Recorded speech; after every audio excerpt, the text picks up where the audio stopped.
હાથ ધરાયેલી pre monsoon કામગીરી અંતર્ગત નવસારી મહાનગરપાલિકા દ્વારા શહેરમાં આવેલા જર્જરિત અને જોખમી મકાનો સામે કાર્યવાહી તેજ કરવામાં આવી છે। મહાનગરપાલિકાના જણાવ્યા મુજબ અત્યાર સુધીમાં લગભગ 80 અત્યંત જર્જરિત અને જોખમી સ્ટ્રક્ચરોને દૂર કરવામાં આવ્યા છે। નવસારી મહાનગરપાલિકાના અધિકારીઓના જણાવ્યા અનુસાર શહેરમાં હજુ પણ આશરે 100 જેટલા મકાનો જર્જરિત હાલતમાં છે। આવા મકાન માલિકોને મહાનગરપાલિકા દ્વારા નોટિસો પાઠવી દેવામાં આવી છે અને જરૂરી સુરક્ષા પગલાં લેવા સૂચના આપવામાં આવી છે।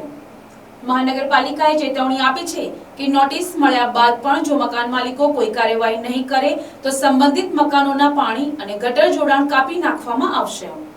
ત્યારબાદ પણ જો રહેવાસીઓ મકાન ખાલી નહીં કરે તો કાયદેસરની કાર્યવાહી હાથ ધરીને જોખમી મકાનોને તોડી પાડવાની કાર્યવાહી કરવામાં આવશે। તાજેતરમાં જર્જરિત મકાન ધરાશાયી થવાની ઘટનાના સંદર્ભમાં અધિકારીઓએ જણાવ્યું હતું કે સંબંધિત મકાનને અગાઉથી નોટિસ આપવામાં આવી હતી। ઉપરાંત પાણી અને ગટર જોડાણ બાબતે પણ કાર્યવાહી કરવામાં આવી હતી। તેમ છતાં મકાન ખાલી કરવામાં આવ્યું ન હોવાથી દુર્ઘટના સર્જાઈ હતી।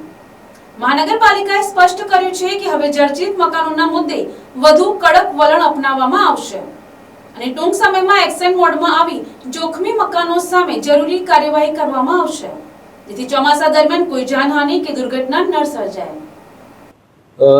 જર્જરિત મકાનો માટે પ્રી મોન્સૂન એક્ટિવિટીના ભાગરૂપે લગભગ 80 એવા મકાનો હતા કે જે ખૂબ જ જર્જરિત હતા। એ પ્રકારના 80 સ્ટ્રક્ચરો મહાનગરપાલિકા દ્વારા દૂર કરવામાં આવેલ છે।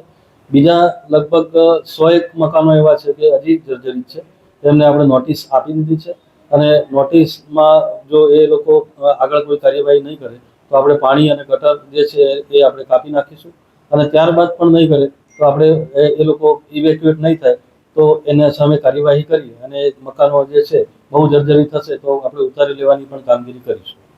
એ જે મૃતક થયું છે એને પણ આપણે નોટિસ અગાઉ આપેલી જ હતી, તેમ છતાં પણ એને ઇવેક્યુએટ નથી કર્યું અને એને પાણી અને ગટર જે છે એના બાબતે પણ કાર્યવાહી કરેલી હતી, પણ તેમ છતાં એ નથી કર્યા। પણ હવે આપણે એક્શન મોડમાં ટૂંક સમયમાં આવી જઈશું।